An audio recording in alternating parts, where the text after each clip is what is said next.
Antik Yunanlar tahıl ekmeden önce her sene tarım tanrıçası Demeter'ı anarlardı. Dünyada her lokma tatlıyken ölüler diyarında temelli kalışı sağlıyordu. Demeter, annesinin tutkularını alan ve büyüyüp zeki, genç bir kadına dönüşen sevgili kızı Persephone'la dünyadaki tarlalarla ilgileniyor.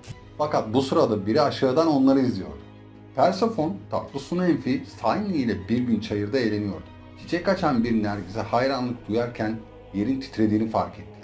Birden yeryüzü yarıldı ve korkutucu bir suret yükseldi. Ölüler ve yeraltı tanrısı Hades'ti. Cyne'den Persephone'u çekip alıp onu kapkara savaş arabasına sürükledi ve yer altına geri döndü. Cyne o kadar çok ağladı ki eriyip nehirle bir bütün oldu.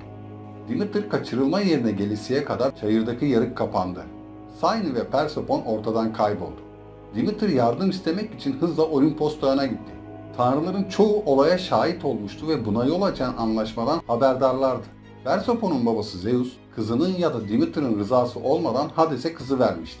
Ama Demeter'ın yalvarışlarıyla karşı karşıya kaldıklarında diğer tanrılar sessiz kaldılar. Bu yüzden kızını tek başına aradı.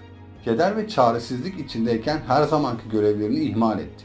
Mahsuller soldu ve büyük bir kıtlık dünyayı kavurdu. Ölümlüler ölmeye başlayınca tanrılar tedirginleşti. Eğer insanlar yok olursa kim onlara tapıp övgüler yağdıracaktı? Bu yüzden Zeus Demeter'a mücadelesini durdurmasını ve görevine dönmesini emretti ama o reddetti. Derinlerde buz gibi Styx nehrinde ve yeraltının koridorlarında Persephone kendi protestosunu sürdürüyordu.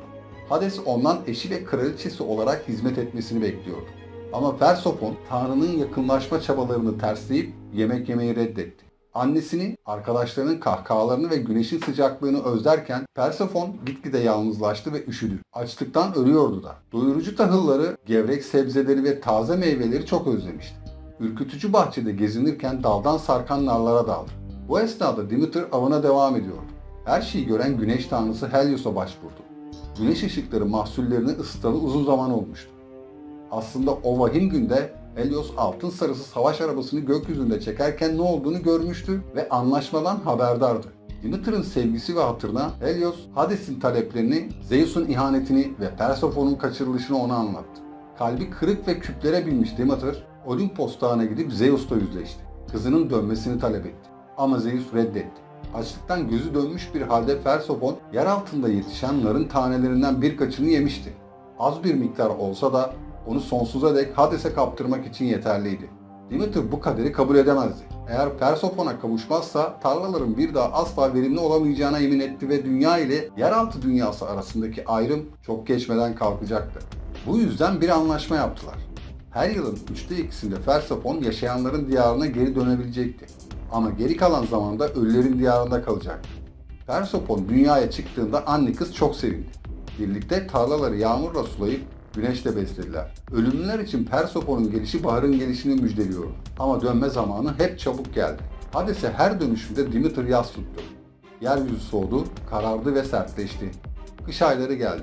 Demeter'ın üzüntüsünü gideremeyeceklerini bilen insanlar mahsullerini depoladılar. Ateşlerini yaktılar ve Persephone'un sağ salim dönmesini beklediler.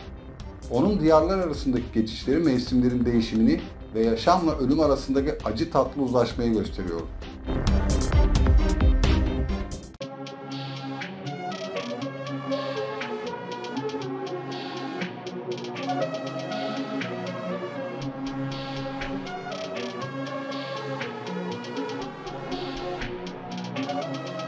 Perfect.